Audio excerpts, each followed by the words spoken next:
साम दाम दंड भेद सूत्र मेरे नाम का, गंगा माँ का लाडला मैं खाम खा बदनाम था। कौरवों से हो के भी कोई कर्ण को ना भूलेगा, जाना जिसने मेरा दुख हो कर्ण कर्ण बोलेगा। अर्जुन और कर्ण के पास अनगिनत दिव्यास्त्र थे जिनका वर्णन करना संभव नहीं है। उनके जैसा कोई धनुधारी न पहले कभी हुआ और न ही कभी होगा। परंतु जैसा कि भगवान परशुराम कहते हैं, सभी दिव्यास्त्रों का किसी एक के पास, ये केवल अर्जुन के साथ ही है। सभी दिव्यास्त्र उनकी सेवा में उपस्थित रहते थे।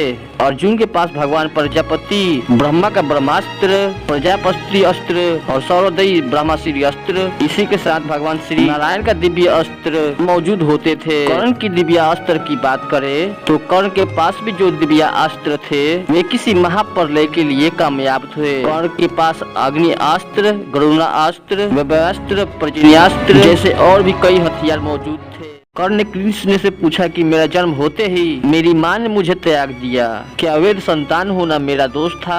द्रोणाचार्य ने मुझे सिखाया नहीं क्योंकि मैं क्षत्रिय पुत्र नहीं था। परशुराम जी ने मुझे सिखाया तो सही, श्राप दे दिया। जिस वक्त मुझे उस विद्या की सर्वाधिक आवश्यकता होगी, मुझे उस वक्त उसका विस्मरण नहीं होगा, क्योंकि उनके अनुसार मैं ब्राह्मण नहीं था। केवल संयोग बस एक गाय को तीर लगा और उसके स्वामी ने मुझे श्राप दिया, जबकि मेरा कोई दोष नहीं था। द्रौपदी स्वयंवर में मेरा अपमान किया गया।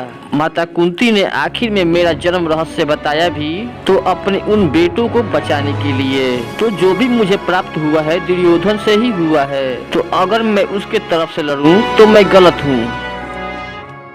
यदि युद्ध होने से पहले या कर्ण को अंगेज का राजा बनाए जाने से पहले श्री कृष्ण कर्ण को यह राज बता देते कि तुम कुंती पुत्र हो, तो युद्ध की दशा और दिशा कुछ और ही होती। कहते हैं कि कृष्ण की नीति के तहत ही कर्ण का विवाह द्रौपदी से होने से रोक दिया गया था। यदि युद्ध में कर्ण को असहाय स्थिति में देखकर नहीं मारा जाता तो अर्जुन की क्षमता नहीं थी कि वे कर्ण को मार देता। इस तरह कहते हैं कि श्री कृष्ण ने अर्जुन को कर्ण से बचाने के लिए किस किस तरह की योजनाबद्ध तरीके से कार्य किया था। कर्ण से दुर्योधन कहते हैं कि आज विजय तुम्हारे हाथ में थी मित्र, किंतु तुमने उसे निकल जाने दिया। तब कर्ण कहता है कि चिंता ना करो मित्र, यदि विजय आज मेरी हाथ में आ गई तो कल तो वो फिर से मेरे हाथ में आ जाएगी। तब शकुनी ने बोला कि आज तुमने अपनी हाथ कैसे रोक लिया अंगराज? तब कर्ण कहते हैं कि मेरे और अर्जुन के बीच स्वयं सूर्यदेव आ गए थे। मैं जानता था कि सूर्यास्त से पहले मेरा धनुष अर्जुन का सीना नहीं चीर सकता, इसलिए मैं बाढ़ नहीं चला सकता था। तब शकुनी कहता है कि इस युद्ध में कई नियम टूट गए हैं और हमने भी तोड़े हैं, तो टूट जाने देते ये नियम। अंत में कर्ण बताते हैं कि मैं ऐसा नहीं कर सकता।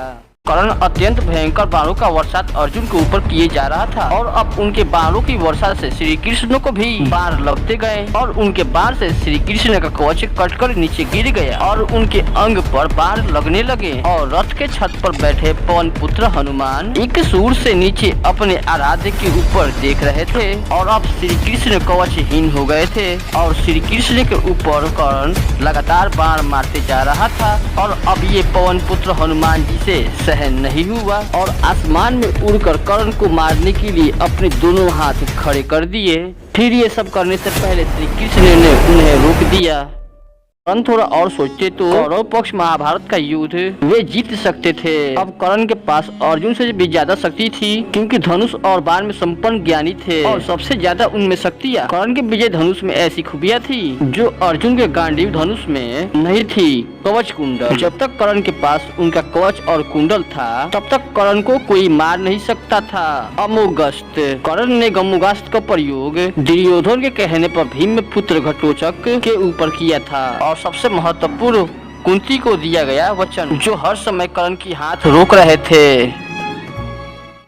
एक दिन धृतराष्ट्र गंगा में स्नान करने के लिए जाते हैं और उनके जाते ही जंगल में आग लग जाती है और वे सभी धृतराष्ट्र के पास आते हैं और संजय सभी को जंगल से चलने के लिए बोलते हैं। दुर्बलता के कारण धृतराष्ट्र वहां से नहीं जाते हैं और गांधारी कुंती भी नहीं जाते हैं। जब संजय उन्हें अकेले ही जंगल में छोड़ कर चले जाते हैं तब तीनों लोग आग में झुलस कर मर जाते हैं।